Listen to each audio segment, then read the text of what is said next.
Je m'appelle Maïté, j'ai 79 ans. J'ai eu un cancer du sein en 2015. J'ai eu donc cette opération, la radiothérapie, et très vite, à l'Institut Curie, on m'a proposé un programme de remise en forme. Je m'appelle Magali Kanté, je suis professeure de tai chi à l'origine. J'ai une vingtaine d'années de pratique. J'ai eu le diplôme universitaire, donc je suis praticienne en thérapie sportive.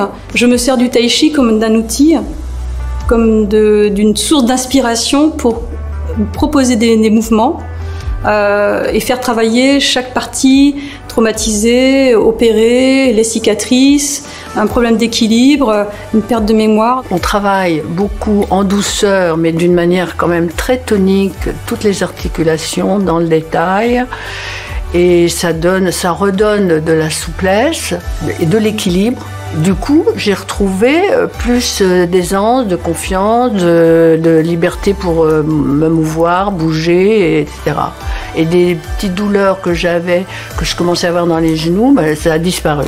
Mais en réalité, ça met en jeu aussi beaucoup le mental. D'abord, il faut mémoriser les enchaînements. C'est un art martial, donc il y a un mouvement de parer, soulever, pousser. Le mouvement est ludique, il y a du sourire.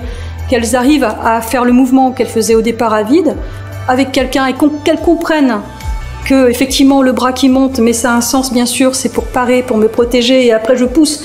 Ça développe une capacité à vouloir se défendre, tout comme on a des défenses immunitaires. Donc ça développe ce côté guerrière, ce côté guerrier qui est important lorsqu'on est en traitement. Hein. C'est vraiment un combat. C'est vraiment ça l'objectif. Revenir dans son corps, ressentir à nouveau les choses bouger à l'intérieur.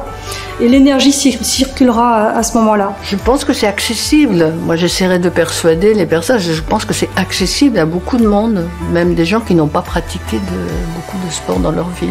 C'est une façon d'aborder sa vie, sa journée, d'être plus heureux finalement.